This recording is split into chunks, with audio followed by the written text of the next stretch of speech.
Bom, com um carimbo de 22 países no passaporte, só neste primeiro ano do terceiro mandato, Lula acumula mais de 240 mil quilômetros percorridos em viagens ao exterior. Os trechos atravessados pelo presidente durante as viagens, custeadas pelos brasileiros, seriam suficientes para Lula completar 6 voltas ao redor da Terra, de acordo com o levantamento do site Diário do Poder. A primeira volta ao mundo de Lula foi em abril, mês em que esteve nos Emirados Árabes Unidos, na China, Portugal e Espanha.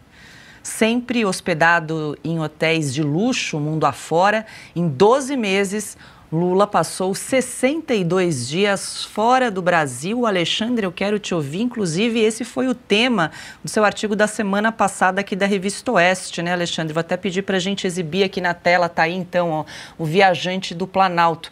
Neste ano, o presidente do Brasil viajou 26 países e ficou 62 dias fora. No balanço, essa política externa parece ter gerado mais desgaste que ganhos. Tá aí. Pois é, o balanço que a gente tem que fazer, né, porque custou dinheiro, o presidente ficou fora do seu local de trabalho por 2 meses inteiros, né, num ano. Quais foram os resultados? Não foram bons para ele. Lá na Europa se acreditava que Lula era um Lech Walesa, algo assim, o líder sindical que chegou à presidência. Aí, quando se ouviu as posições dele sobre Rússia versus Ucrânia, sobre Hamas versus palestinos, por exemplo, eles levaram um susto. O Lula não é aquele que a gente pensava que fosse. Tá? A primeira reação já foi do Macron, lá na França. Né? Então, os resultados não foram...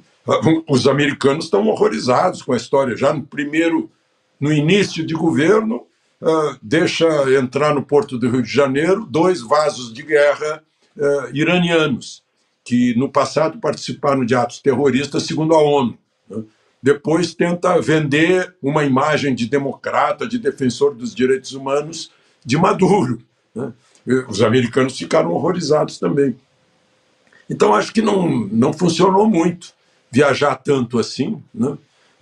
Serviu para ele dar uma aliviada das cobranças do país, mas os resultados de política externa, de projeção do país, né? Uma projeção que deveria guardar relação direta com o tamanho do país, com o potencial do país, com a capacidade potencial que o país tem na economia, né?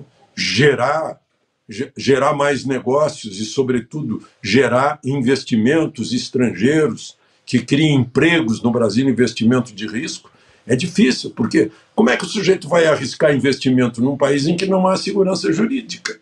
Não, a gente está vendo, a gente discutiu até agora nesse programa a falta de segurança jurídica desse país. Então, não teve muito resultado, não. E aí, Piotr, resultado prático aí de 60 dias dando a volta ao mundo, para o Brasil, que ganhamos, além de uma política externa desastrosa aí do presidente Lula? O Alexandre já colocou nos detalhes aí o quão pífio foi. Mas o que me chama a atenção é como que os intelectuais europeus e parte da imprensa europeia, ela é deslumbrada com a esquerda latino-americana, apesar de todas as evidências de que não tem nada da esquerda europeia, que já tem uma série de problemas. Mas aqui a coisa é muito ruim. E é incrível como eles ainda se deslumbram, porque mesmo o artigo do Le Monde acerca da Janja, que o Silvio citou há pouco, eu me lembro desse artigo, era um artigo deslumbrado com a Janja, com a dona Rosângela Silva. Não, que era uma primeira-dama atuante, sucessora, simbólica de Lula, enfim, essas coisas todas. Aí eu pergunto, está escrevendo de Paris isso daí? Manda um correspondente para cá, fala para ele pisar no chão, no asfalto quente das ruas brasileiras, pega o terrão do interior do Brasil para se come poeira, vem perguntar para as pessoas todas, sente o clima. Está escrevendo da onde de Paris? Aí você vê o quanto que...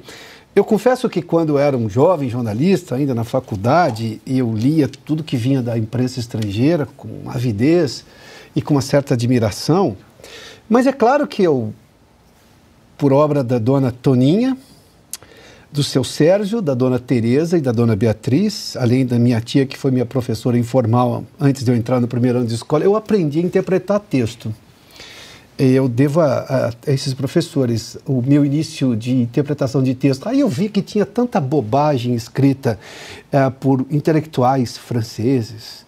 A imprensa, pega na Inglaterra, o Guardian, um jornal de esquerda, vive escrevendo coisas deslumbradas sobre o Brasil. Não é de hoje. O Le Monde tem esse caso da Janja. O El País, por exemplo, na Espanha, é de uma forma...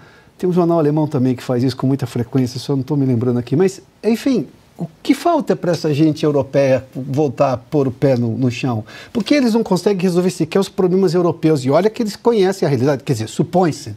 Porque tem uma Europa que não conversa com a outra. A Europa mais a oeste não conversa com a Europa do leste. Eles têm preconceitos gigantescos. Bom, eles foram a 2 guerras porque não se entendiam. É simples assim.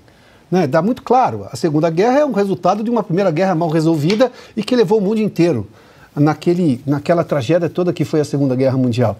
Mas é incrível como eles insistem nesse deslumbramento. Quando eu vi esse artigo do Le Monde sobre a primeira-dama, a Janja, isso continua diuturnamente. Essa gente, em algum momento, quis vender para o restante do mundo, como eles gostam de dizer, e tem uma expressão em inglês que é the rest of the world, né? Essa coisa é de que, e isso em português é pejorativo, você chamar de o restante, o resto não é simpático na língua portuguesa, mas enfim, no inglês passa, ou suponho que passe, uma ideia de superioridade intelectual, moral, nada. É só gente desinformada, pretensiosa. Mas antes de pretensiosa, desinformada. O que daí é uma tragédia de análise intelectual, jornalística, ou seja lá o que for. É uma pena, eu confesso a vocês que é uma pena. Mas, enfim, a realidade eu não vou fugir dela. E aí, Augusto, quais foram os ganhos diplomáticos aí de quase 240 mil quilômetros percorridos por Lula fora do Brasil? É o que eu me pergunto. Que problema ele resolveu, se é que resolveu algum, que tem exigido a presença dele no país? O que ele não poderia ter feito à distância? Além de mostrar paisagens novas aí por uma Nova Rica, deslumbrada, para que servir isso aí? E mais, eu gosto de medir o desempenho de pessoas pelo que elas dizem também, quando se trata de um governante. Que frase foi dita pelo Lula que se aproveite neste ano? Tentem puxar pela memória e me citem alguma. Alguma. Quando ele fala alguma coisa que serve como informação, ele desmente no dia seguinte, caso do Flávio Dino. Conseguimos instalar no Supremo o primeiro-ministro comunista. Aí, horas depois, a extrema-direita acha que foi infiltrada. Tirando essas bobagens que servem para divertir, né, quem gosta de ver besteirol, o que o Lula disse esse ano? Mas, como é possível um governante, passar um ano, não estou contando antes, hein? Um ano de governo sem aparecer andando por alguma rua de uma cidade brasileira? O Lula conseguiu. O Silvio, você já escreveu bastante aí sobre as viagens de Lula, né? Vários artigos, inclusive, aqui para a Revista Oeste. Vou até pedir para a gente exibir na tela um artigo seu lá de maio. Eu acho importante a gente resgatar esses artigos aqui da revista, porque nós somos sempre visionários, né? Lá em maio você já estava escrevendo que Lula estava viajando demais, agora termina o ano com 6 voltas ao redor do mundo, né? Parece brincadeira, mas é a realidade brasileira. Vou até pedir para a gente exibir o Anão Diplomático lá de 26 de maio de 2023. Você fala assim: disparate sobre a economia mundial, alinhamento com ditaduras, desconhecimento da história e muita gastança. Essa é a política externa de Lula. Bom, o Anão Diplomático àquela altura, né? Estamos falando do final de maio, ou seja, apequenou-se ainda mais porque tivemos em outubro uma guerra em Israel, né, no território soberano de Israel, constituído contra a barbárie e os terroristas do Hamas, que o Lula sequer tem coragem de chamar de terroristas. Pois bem, Paula, essa reportagem já mostrava que àquela altura, né, início de governo, o Lula já movimentava a sua diplomacia, as relações exteriores, para o eixo Rússia-China. E isso é encabeçado por uma figura chamada Celso Amorim, que é uma espécie de chanceler informal. Ele já foi chanceler no passado. Hoje ele é auxiliar para assuntos internacionais, assessor. O chanceler, de fato, é o Mauro Vieira, mas é o Celso Amorim quem faz aquelas precursoras das viagens, quem determina o calendário da rota internacional junto com a Janja. Evidentemente, a Janja dá os seus pitacos. O hotel é ela quem escolhe determinado roteiro, mas o destino, do ponto de vista de geopolítica, é o Celso Amorim. Então, o Brasil fez movimentos equivocados e, como bem disse o Augusto, nada se aproveita do que o Lula disse quando colocou o pé para fora. Quando o avião, quando a Força Aérea 1 decolou, nada mais se aproveita. Pelo contrário, ele colocou o Brasil em maus lençóis. Ele colocou o Brasil ao lado, né, do Hamas contra Israel. Ele tentou se meter numa guerra em curso no leste europeu, colocando o Brasil pró-Putin. Aliás, abriu as portas, disse que o Putin pode vir para o Brasil a hora que quiser. Não sei se o Putin virá. Talvez tenha problemas internacionais se decolar de lá rumo a determinados países do planeta. Outro ponto, ele tentou se meter como nunca numa eleição num país vizinho, fez isso na Argentina, para tentar impedir a vitória de Javier Milei, para tentar ajudar a dar sobrevida ao kirchnerismo, né?